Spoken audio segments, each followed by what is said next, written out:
Entonces dígame cuánto es y terminemos con esto. Lo pago ahora mismo. Eso fue lo primero que escuché aquella mañana, antes de sentarme por completo, antes de que la secretaria terminara de anunciar el expediente MCV 24-187, antes de que el alguacil cerrara la puerta de la sala 2B del Tribunal Municipal de Providence. Eran las 9:14 de la mañana de un jueves lluvioso, 17 de octubre, y el joven que acababa de hablar no estaba asustado, estaba aburrido. Tenía un saco azul demasiado caro para una audiencia de desacato, un reloj de oro del tamaño de una brújula y una sonrisa de hombre que había pasado demasiado tiempo viendo cómo la gente se hacía a un lado cuando él levantaba la mano. Sacó una tarjeta negra de metal y la dejó sobre la mesa con 2 dedos, como si no estuviera pagando una deuda, sino cerrando la cuenta de un almuerzo. La secretaria de sala miró la tarjeta. El abogado de la ciudad miró la tarjeta. El hombre del fondo, un veterano de Vietnam de 74 años con un sobre marrón entre las manos, no miró la tarjeta. Me miró a mí. Yo dije una sola cosa: no la toque. La secretaria retiró la mano. El joven levantó la vista, sorprendido de que alguien le hubiera puesto freno sin levantar la voz. Se llamaba Adrián Vale. 31 años, fundador de una plataforma de inversión en criptoactivos que, según sus anuncios, convertía ahorros dormidos en libertad financiera. Según el expediente, también había cobrado cursos y membresías a jubilados, viudas y madres solteras en centros comunitarios municipales sin licencia, había incumplido órdenes de restitución y había llegado esa mañana a pagar lo que él llamaba la molestia para salir de allí a tiempo para una entrevista. Se recostó en la silla y sonrió de costado. Juez, con respeto, el dinero resuelve esto, y si hace falta más, hay más. Yo había escuchado esa clase de frase en muchos tonos: desesperación, arrepentimiento, alivio. La de él era distinta, no venía a cumplir, venía a comprar el aire del cuarto. A mi derecha, la pantalla interna de la sala todavía mostraba el turno anterior. A mi izquierda, la secretaria ya tenía listos 3 anexos, un estado de cuenta jurado y un informe de cumplimiento que había llegado minutos antes. Todavía no lo había abierto. Adrián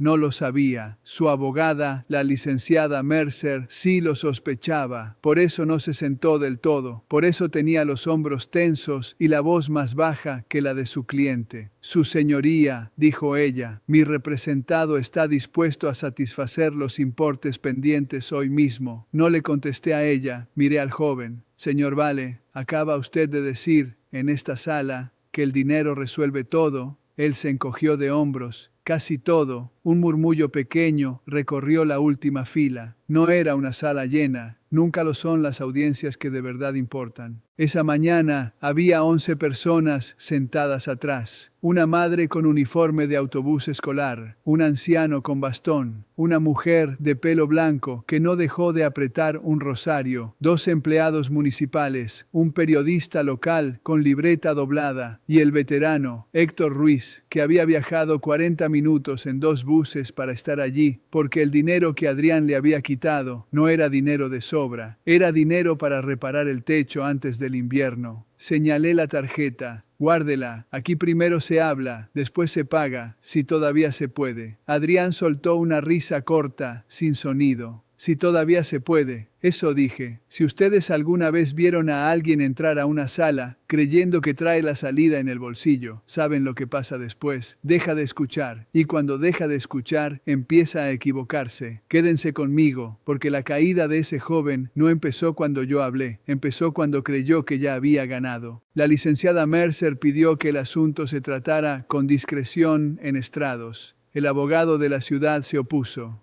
Yo negué la solicitud. Aquello no era un café privado, era una audiencia pública de incumplimiento de orden judicial. El expediente era claro. 3 meses antes, el tribunal había ordenado a Adrián devolver $186,400 cobrados a 48 residentes de Providence por seminarios de renta fija descentralizada para jubilados, realizados en 2 centros vecinales y una biblioteca municipal, sin permiso, sin licencia de asesoría financiera y con material promocional engañoso. Él había prometido pagar en 30 días, no pagó. Después presentó presentó una declaración jurada diciendo que no tenía liquidez suficiente, y sin embargo, el lunes anterior, sus redes sociales lo mostraban llegando a Newport en un deportivo italiano blanco. Cuando el abogado de la ciudad mencionó el automóvil, Adrián levantó la mano. Eso está a nombre de una LLC. Ya llegaremos a eso, dije.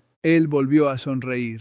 Es exactamente lo que intento explicar, juez. La gente de su generación ve números y cree que entiende todo. Esto es más sofisticado. No hubo gritos, no hicieron falta. En la tercera fila, Maribel Cruz, madre de 2 hijos, sacó un pañuelo y lo dobló entre los dedos hasta volverlo una cuerda. Héctor Ruiz bajó la vista a su sobre marrón. La licenciada Mercer cerró los ojos un segundo. Cuando volvió a abrirlos, ya era tarde. El daño estaba hecho. En una sala así, el desprecio tiene sonido propio. Le pedí a la secretaria que marcara el primer anexo. Adrián se inclinó hacia su abogada. No necesitamos esto, susurró, lo bastante alto para que yo lo escuchara. Ahora sí lo necesitamos, dije. Tomé la declaración jurada financiera que él había firmado 48 horas antes. 8 cuentas bancarias declaradas, 2 billeteras digitales, activos líquidos totales, $41,203, ingresos variables, capacidad limitada de pago. Era un documento impecable a primera vista. Demasiado impecable. Esos son los papeles que siempre miro 2 veces.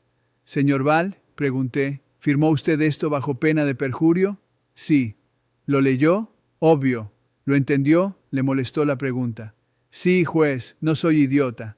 Nadie dijo que lo fuera. Tomé el segundo anexo. Informe de cumplimiento recibido a las 9:07 de esa misma mañana por la oficina del tribunal. Origen: Unidad de Ejecución Financiera Municipal con adjuntos de 3 respuestas a requerimientos previos. La licenciada Mercer dio un paso adelante antes de que yo leyera la primera línea. Su señoría, objeción. No he tenido oportunidad de revisar ese material. Yo tampoco, dije. Lo revisaremos ahora. Adrián cambió de postura. Por primera vez dejó de tocar la tarjeta y empezó a golpear la mesa con la uña del pulgar. Algo pequeño, algo rápido. Un hombre tranquilo no hace eso. Leí en silencio primero. Después levanté la vista. Señor Vale, según esta respuesta del Harbor State Bank, la cuenta terminada en 412-418 a su nombre recibió $612,000 en los últimos 16 días. Esa cuenta no aparece en su declaración. La sala se quedó quieta. Adrián ni pestañeó. Cuenta de tránsito.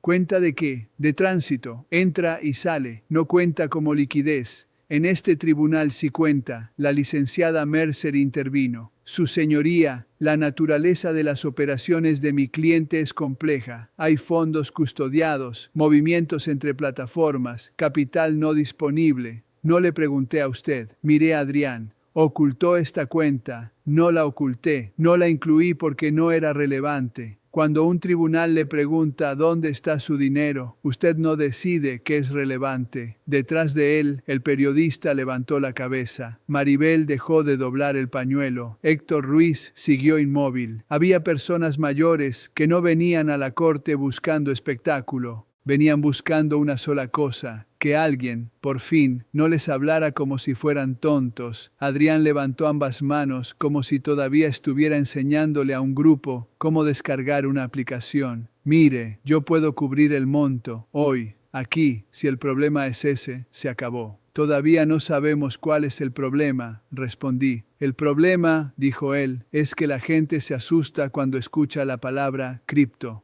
No, el problema es cuando un hombre cobra a viudas y jubilados prometiendo seguridad, incumple una orden de restitución, firma una declaración incompleta y llega a esta sala creyendo que puede mandar. La licenciada Mercer pidió un receso. El abogado de la ciudad se opuso. Yo también. No, seguimos. Y en ese momento ocurrió el primer intento de apagar la verdad. El teléfono de Adrián vibró sobre la mesa, pantalla hacia arriba. No debería haber estado ahí, pero estaba. La sala entera vio lo que yo vi. El nombre del contacto ocupó media pantalla, Vault Bridge Compliance. Él lo cubrió con la mano demasiado tarde. Apague el teléfono, dije.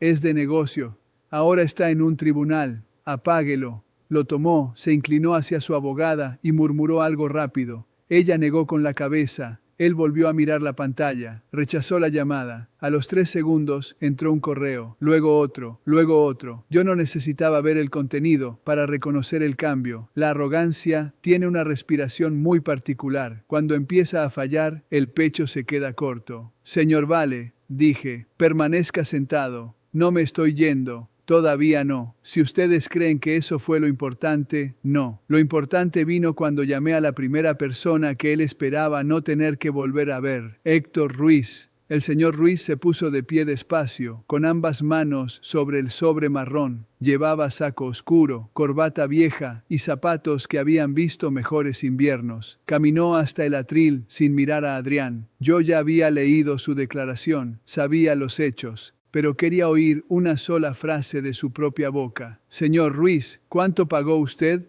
$12,000, su señoría. Adrián se movió en la silla. Objeción, eso ya está en el expediente. Silencio. Héctor tragó saliva. Vendí una camioneta Ford del 2003. Era de mi hermano. La tenía para arreglarla. Fui al curso porque dijeron sin riesgo y especial para retirados. Pregunté 3 veces si podía perder. Me dijeron que no, que era más seguro que el banco. Yo asentí una vez. ¿Y qué pasó después? Héctor abrió el sobre, sacó un folleto brillante con una foto de Adrián sonriendo junto a la frase «Proteja su legado». Lo puso sobre el atril como si le pesara. Luego sacó una hoja doblada. Cuando reclamé, me dijeron que yo no entendía la tecnología, y cuando insistí, él me dijo, miró el papel, aunque ya se lo sabía. Si usted aprendió a usar un rifle en la guerra, también puede aprender una wallet.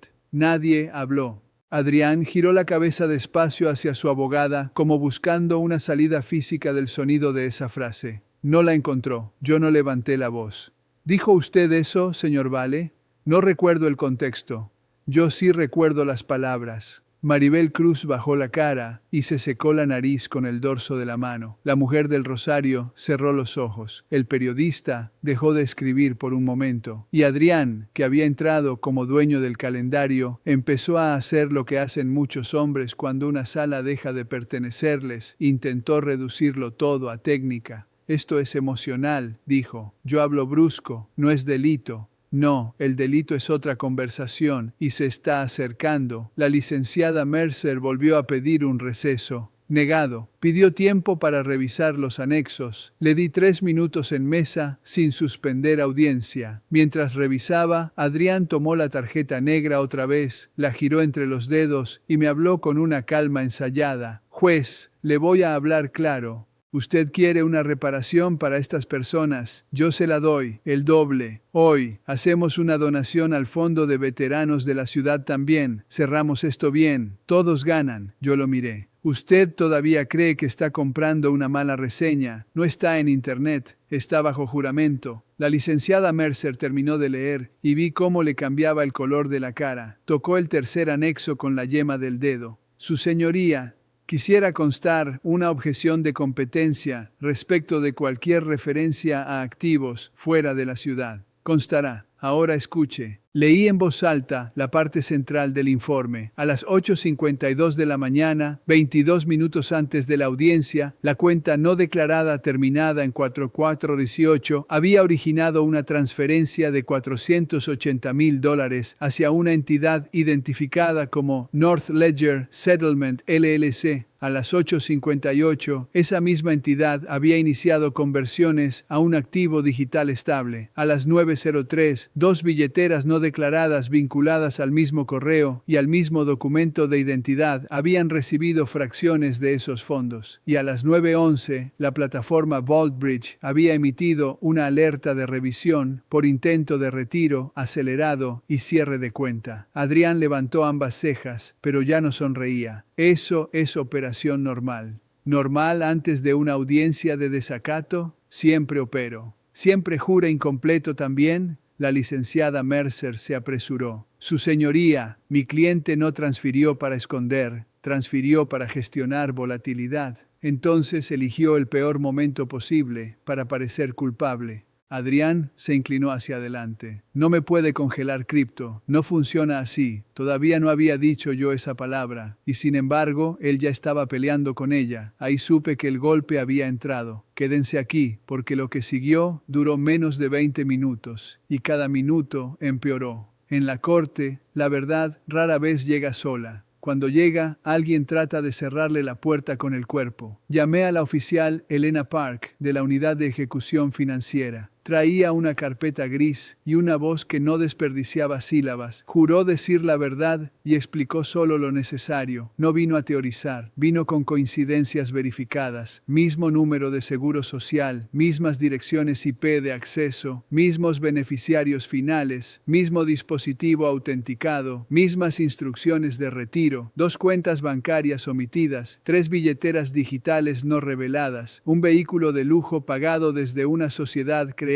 11 días después de la primera orden de restitución, y un departamento en Miami transferido esa misma semana a una prima por $10 y afecto y cariño. La sala ya no murmuraba, la sala escuchaba. La licenciada Mercer intentó frenar el testimonio. Objeción, falta de fundamento respecto de los activos digitales. Denegada. Objeción, hearsay respecto de la plataforma externa. Denegada por ahora. Esto es audiencia de cumplimiento y preservación. Adrián se echó hacia atrás, soltó aire por la nariz y sonrió otra vez, pero ahora era otra clase de sonrisa. Era la sonrisa del jugador que acaba de perder una ficha grande y quiere convencer a la mesa de que así estaba planeado. Todo eso son números en pantallas, juez. Nada prueba intención. Tomé el cuarto anexo. Era una copia impresa de su propia publicación de video, subida 48 horas antes. Cuando el sistema quiere tocarte, mueves tus piezas antes de que entiendan el tablero. ¿Reconoce esa frase? La sonrisa se le cayó medio centímetro. Es contenido motivacional. Claro,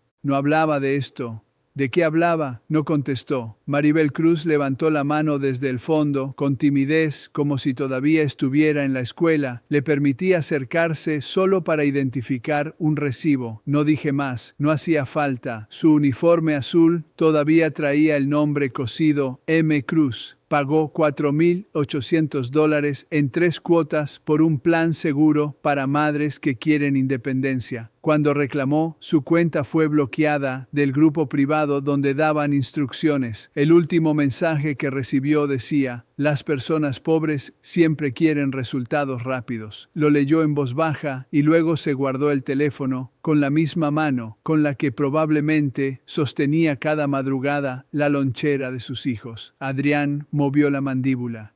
Eso no fue personal. No, dije. Fue peor. Fue negocio. A las 9:37, cuando el reloj de la pared hizo un pequeño clic, la licenciada Mercer pidió hablar con su cliente. Se acercó a él. Yo no escuché las palabras exactas, no me invento lo que no oí, pero vi 2 cosas con claridad. Primero, ella le pidió que me diera algo. Segundo, él se negó. Negó con la cabeza una vez, firme. Después miró el teléfono apagado, lo empujó hacia el borde de la mesa y dijo una frase que sí escuché. No les des acceso a nada. La oficial Park levantó la vista. El abogado de la ciudad también. Yo tomé nota. ¿Acaba usted de instruir a su abogada a retener acceso a información financiera relevante para esta audiencia? No, lo escuché. Entonces, escuchó mal. Esa fue la última vez que me habló como si el problema fuera mi edad. Pedí que le acercaran el anexo B. Era un cuadro comparativo entre su declaración jurada y los registros obtenidos por requerimiento. En la columna izquierda estaban sus dichos, en la derecha los movimientos. La distancia entre ambas columnas era el verdadero caso. No una multa, no una deuda, una estrategia. Señor Vale, le voy a hacer una pregunta simple. ¿Intentó usted vaciar o dispersar activos esta mañana antes de comparecer? No. ¿Niega los retiros de las 8:52, 8:58 y 9:03? Los explico. No los niego. Eso basta. Se movió bruscamente. ¿Basta para qué? Yo apoyé las manos en el estrado.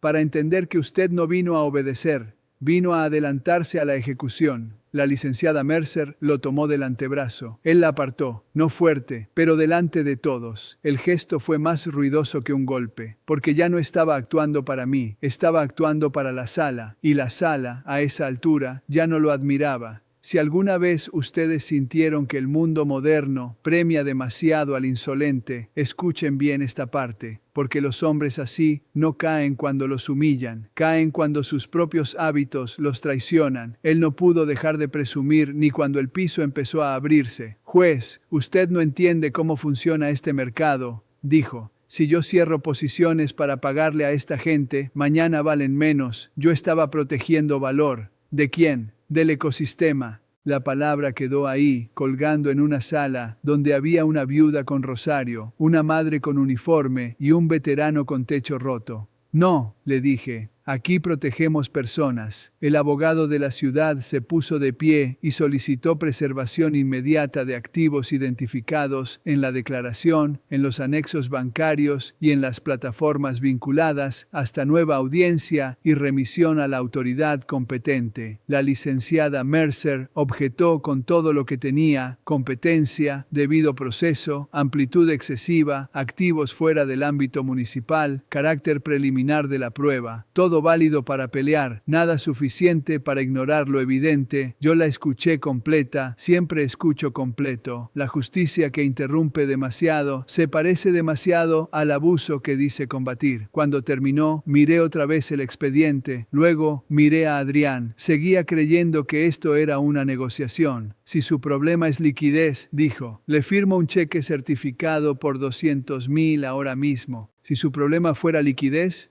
respondí, no habría movido casi medio millón 22 minutos antes de sentarse frente a mí. Usted no puede tocar lo que ya salió.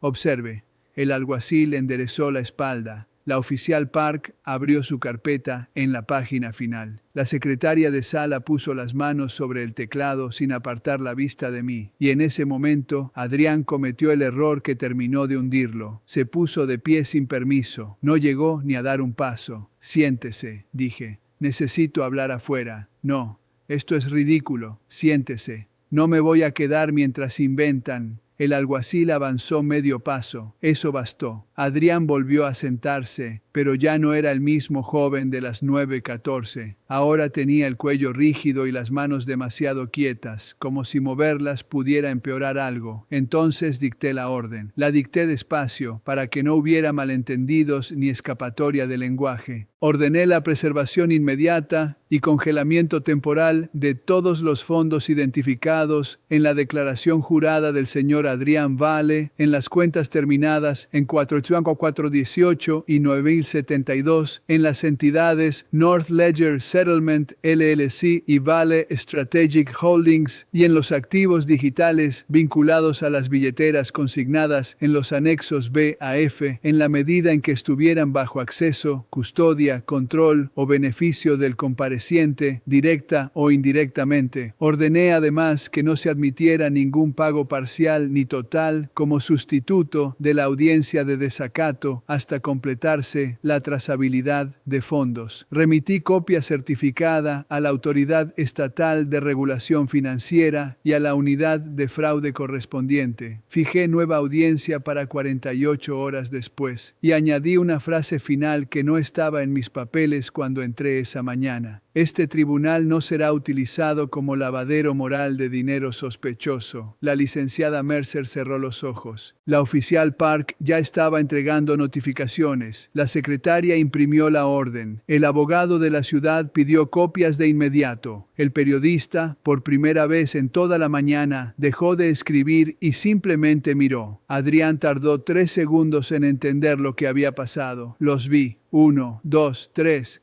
No, dijo. Yo no contesté. No. Usted no puede hacer eso en vivo. Yo vine a pagar.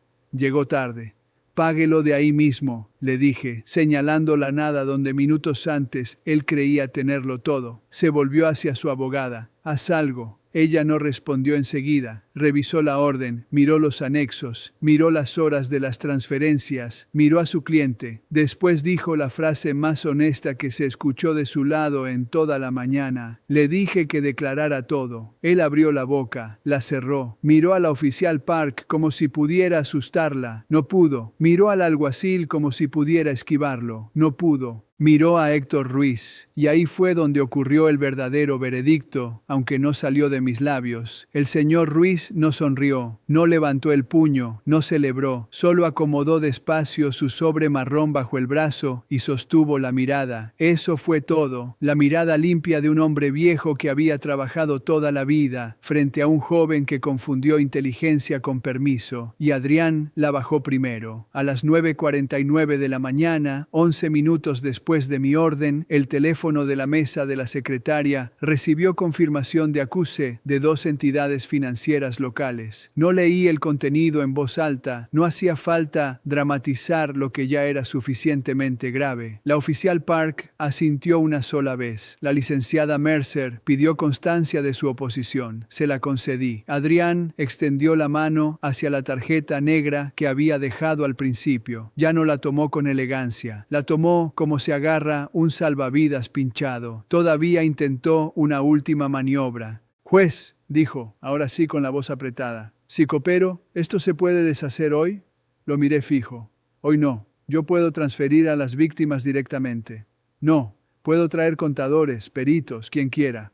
Tráigalos en 48 horas. Se está excediendo. No. Me estoy anticipando. Como usted intentó hacer. La mujer del rosario lloró en silencio. Maribel se cubrió la boca con la mano y respiró hondo, como si acabara de salir de debajo del agua. Héctor Ruiz no hizo nada. A veces la gente honorable entiende la justicia de la misma manera que entiende el clima. Cuando llega de verdad, no hace ruido, cambia el aire. Cerré la carpeta, la audiencia había terminado, pero no el caso. Nunca les miento a ustedes con finales demasiado limpios. Ese mismo asunto siguió después con peritos, apelaciones, trazabilidad, abogados más caros y hombres con trajes más finos que el suyo, tratando de convertir una conducta simple en un rompecabezas técnico. Pero esa mañana, en esa sala, pasó lo esencial. El dinero dejó de ser escudo y se volvió evidencia. Antes de levantarme, dije algo final. No fue un discurso. No me gustan. La gente ya llega a la corte con demasiadas palabras encima. Señor Vale, hay personas que construyen patrimonio y hay personas que construyen distancia entre ellas y las consecuencias. Usted pensó que era lo mismo. No lo es. Golpeé el mazo. Siguiente caso, y así terminó, por lo menos para la sala, pero yo todavía recuerdo el sonido exacto de la tarjeta negra deslizándose de vuelta al bolsillo de un hombre que entró convencido de que podía pagar por encima de la verdad. Recuerdo la hora, 9:51. Recuerdo la lluvia pegando contra los ventanales altos del edificio municipal. Recuerdo a Héctor Ruiz guardando su folleto de Proteja su legado para no tirarlo en la corte porque había aprendido a no ensuciar lugares serios. Recuerdo a Maribel Cruz llamando a alguien desde el pasillo y diciendo en voz muy baja: «No, mijo, todavía no tenemos el dinero,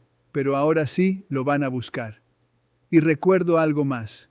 En estos tiempos, mucha gente me dice que ya nada sorprende, que los ricos se salen con la suya, que la tecnología avanzó más rápido que la vergüenza, que el respeto murió, que las promesas ya vienen impresas para romperse. Yo entiendo por qué lo dicen. He visto demasiadas caras arrogantes entrar a una sala creyendo que la ley es un servicio premium. Pero también vi esto, el momento exacto en que una sala pequeña, un expediente bien leído y una mentira mal calculada le arrancaron a un hombre el único idioma que sabía hablar. El dinero no resolvió todo, ni siquiera le resolvió la mañana, porque cuando el dinero se usó para engañar a gente decente, para apretar a los débiles, para burlarse del viejo, de la viuda, de la madre cansada, dejó de ser poder, pasó a ser rastro. Y cuando el rastro llegó a mi estrado, yo hice lo que hago desde hace años. No corrí detrás del ruido, le cerré la puerta, eso fue todo, y a veces eso es suficiente.